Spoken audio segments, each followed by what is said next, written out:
Hello, and welcome back to part two of our four-part series that's entitled The Leader Grows and Achieves by Intention.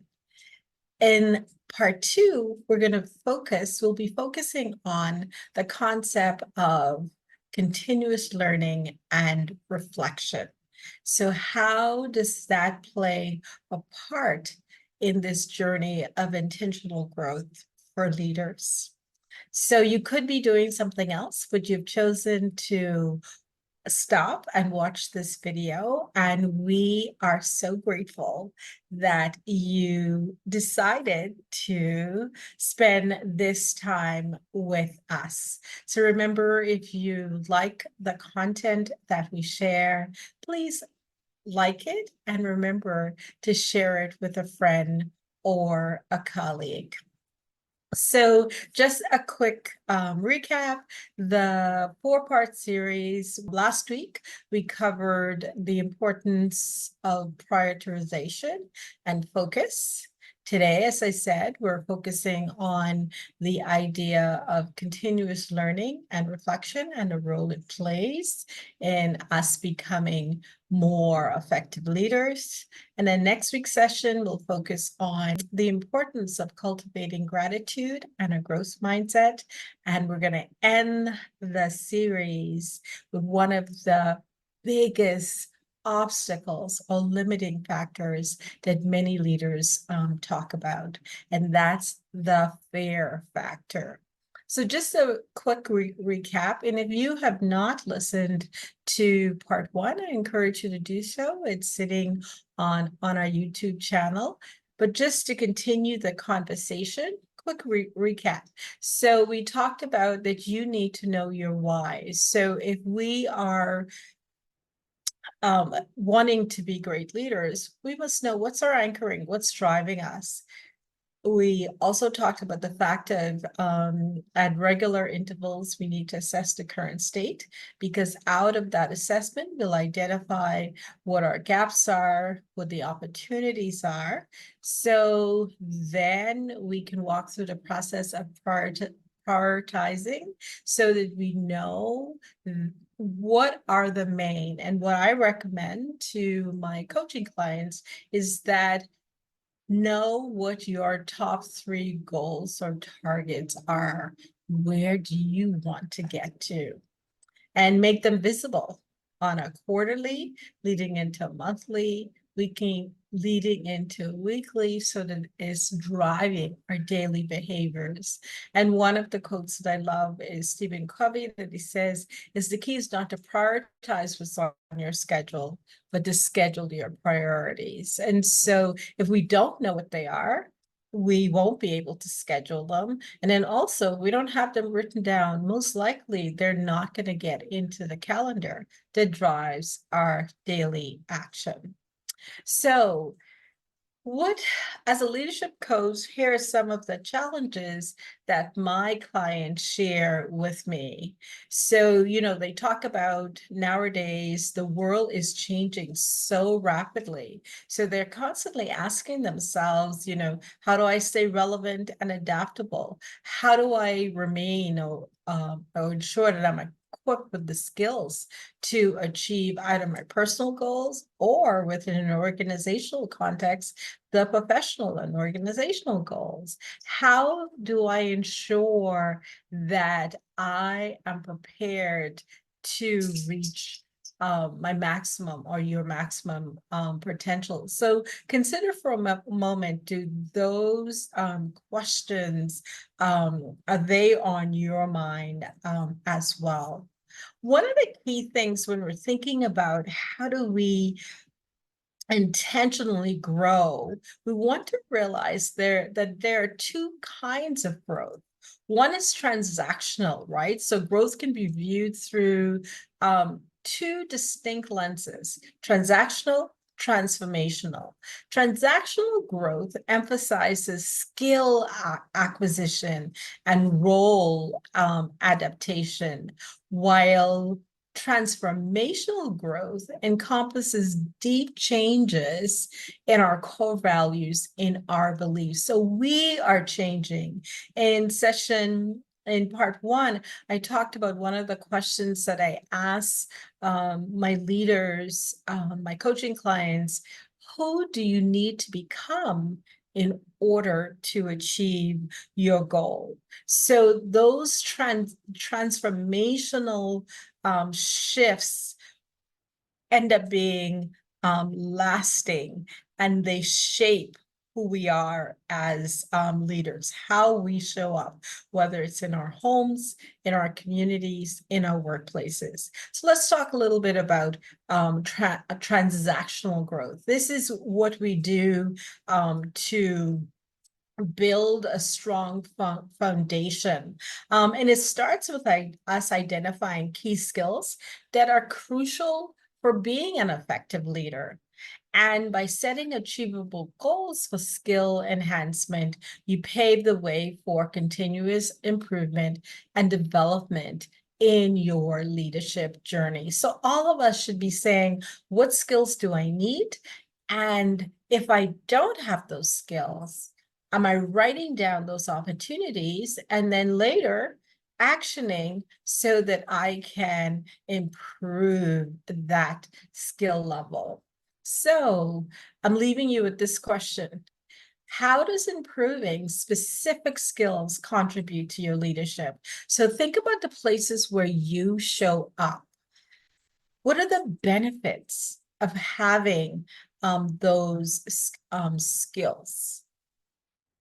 And have you identified whether you have a high level of being able to demonstrate and model that skill, or if you're in a low level end, what are you going to do in order to acquire those skills so that you're able to carry out your role more effectively?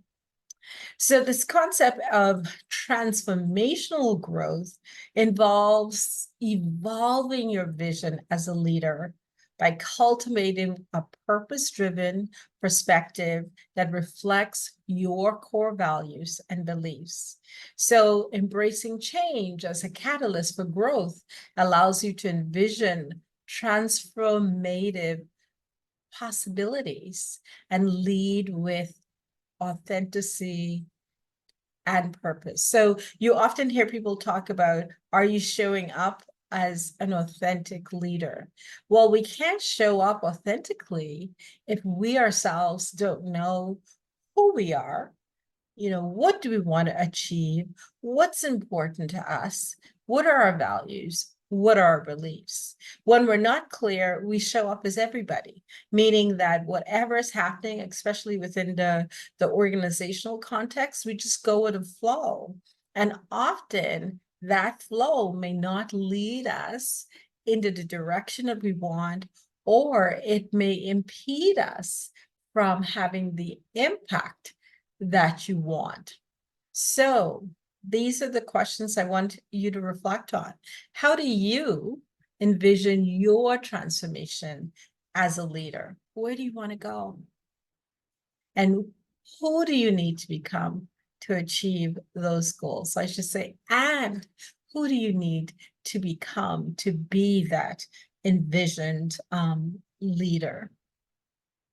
So one of the things that James Clear says, you do not rise to the level of your goals, you fall to the level of your system. So imagine you've had this beautiful reflection and you understand from a transactional perspective. So what skills do I need to have? And now you have an action plan, and then you understand what value do I need, do I want to add in the places that I show up. And so James Clear is talking about, okay, to move from point A to point B, that you actually have to have a system. So if you notice, I've used the picture of a body. Our bodies are a system of refined subsystems. So our brain works in a certain way. Our heart has a defined flow of how deoxygenated blood comes in. It goes into the heart. It is oxygenated. Then it flows out to every part of our bodies.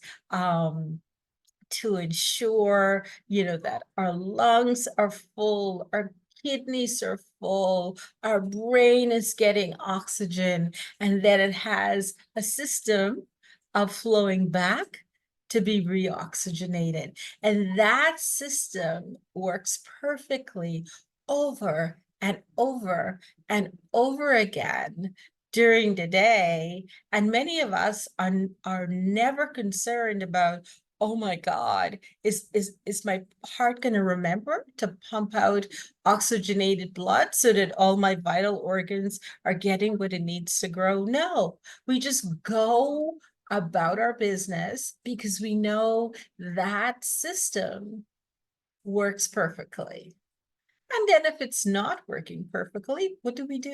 We knock on the door. We, go and see a physician or a healthcare provider to help us reset that system. So very similarly, effective leaders think about the things that they need to achieve, and they reflect and ask themselves, what is my way of thinking? So what is that flow do I use so that I can repeat it over and over again and get the results that I want?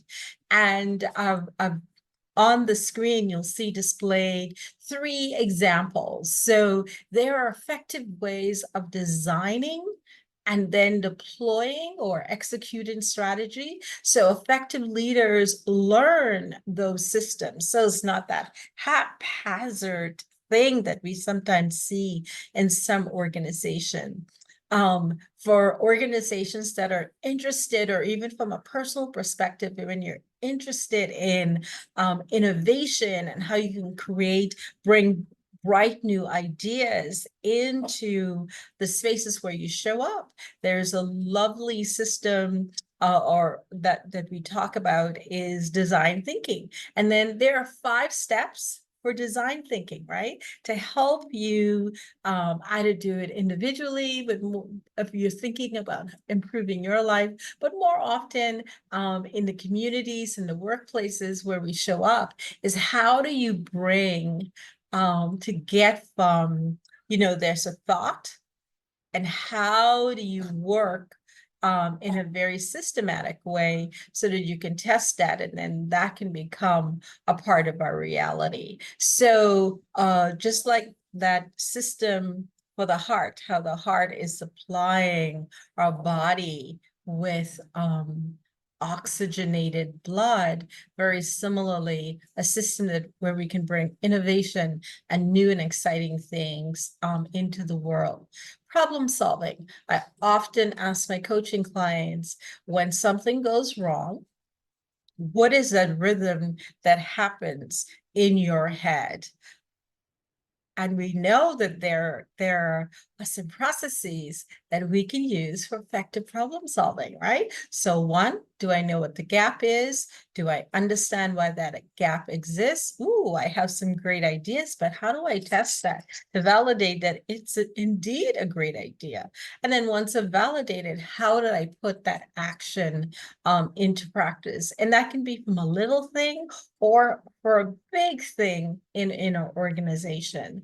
And so these systems for designing business strategy, for innovation, for everyday problem solving are our ways of thinking. So I want you to ask yourself, for the way that I show up in the spaces where I'm currently a part of, do I bring a systematic approach to how I think in these core ways that leaders need to contribute. So when you're crafting your development or growth plan, what I encourage my clients to do is ensure that they're not just looking at the transactional, but they're also looking at transformational growth. So in other words, you just don't want to look at, oh my God, I have an MBA and I have these new skills. So I'm going off to this course and I have these new skills, but you're not thinking about transformation, right? So how are you changing? And how will you show up in the organization or in your community so that you can use those transactional skills in the most effective way? You hear us talking so much more about those soft skills, right? So bringing a different set of skills besides just those hard transactional skills. So what are those transformational things? And do you have them on your agenda as a part of your growth plans? Do you have specific milestones? Have you identified what are the specific resources that that you need? And is the goal the most important thing? So are you more goal conscious, or are you truly moving towards that mental model of being growth conscious, where you realize this is an ongoing journey of not only arriving at, but continuing to be an effective leader?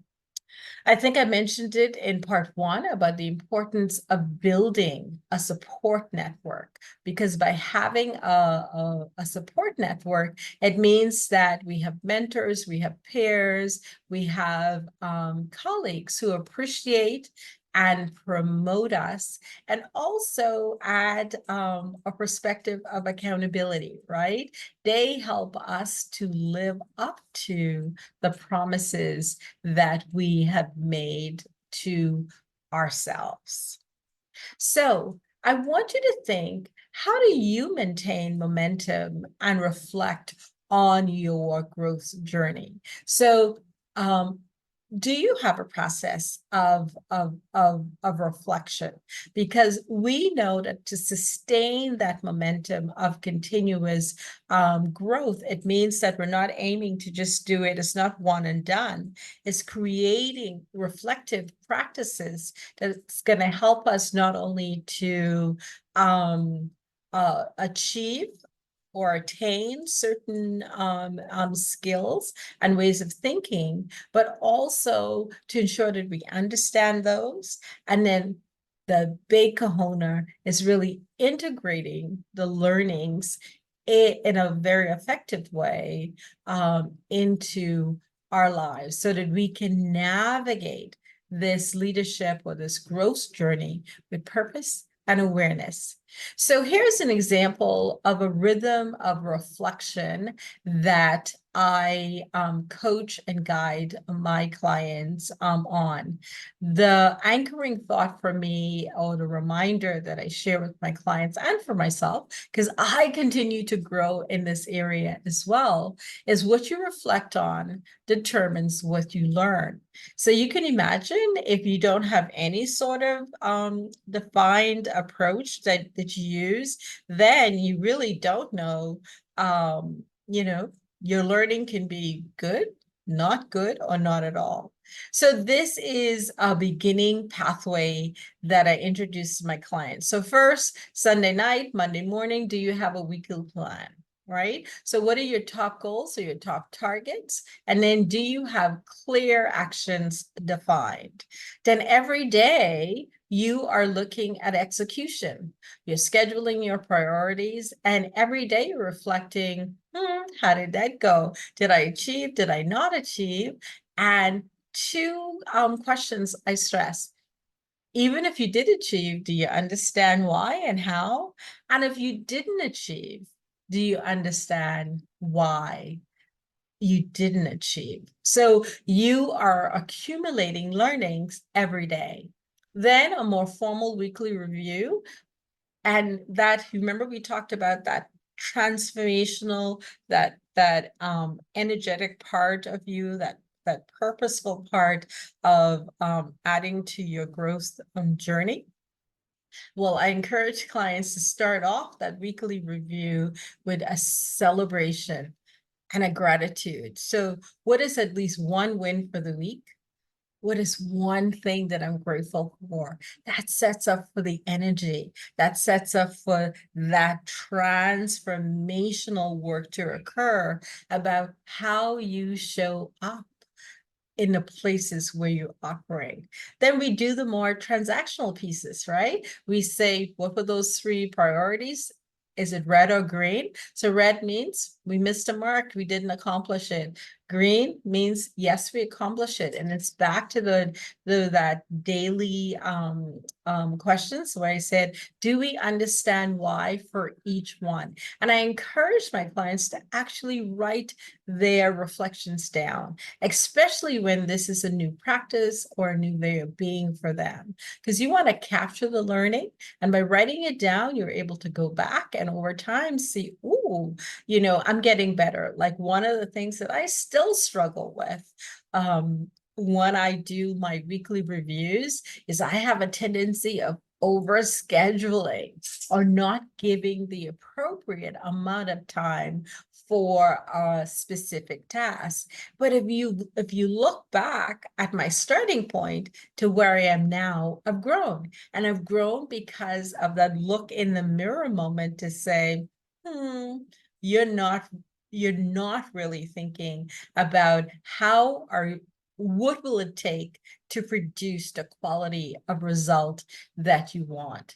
So when I'm talking with my coaching clients, what we talk about is that goal to go from unconscious incompetence to unconscious competence.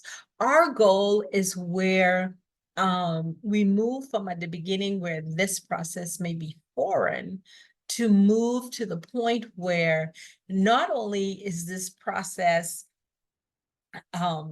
something that we're doing, but we're doing it without even thinking about it. It's no longer struggling. So if we go back to the system, the example I used of the heart doesn't go, oh, am I oxygenating this blood? What am I doing? How am I pushing it out? It just happens, right? The deoxygenated blood flows in, it goes through the heart, gets to oxygen. It goes out through the arteries, all through the body, and then it comes back through the veins, back to the heart so that it can be replenished. And that happens seamlessly. So on our journey of growth is this process of we plan, we execute, we review, and we capture the learning so that our next plan is more informed. So it's an ongoing process that becomes easy. So what are the takeaways that I'm hoping you have gotten from our conversation? Make a commitment to grow daily. Don't wait for inspiration. And by having those systems, it's like when you wake up, you have little boots to put on and you're walking along. So you're not waiting, you're not going, what do I do today? And remember, success is growing to reach your maximum potential. The world needs us to be the best that we can be. And we want to move from unconscious incompetence to unconscious competence. So as I say it, every presentation that I make, you hear me talking about what I do with my coaching clients, throughout this presentation. Reach out if you're interested in learning more about what I do. Reach out if you face these questions. You lack clarity on your goals or targets, you struggle to achieve your personal and professional goals, or you're really feeling the weight or of today's stresses, are you consciously overwhelmed. So reach out for a conversation of how we can work with you. So again, thank you. And remember, we're here to support you. So join us next week for part 3 of this 4-part series where we'll be focusing on how do we cultivate a mindset of growth and gratitude. So looking forward to seeing you again soon. Thank you.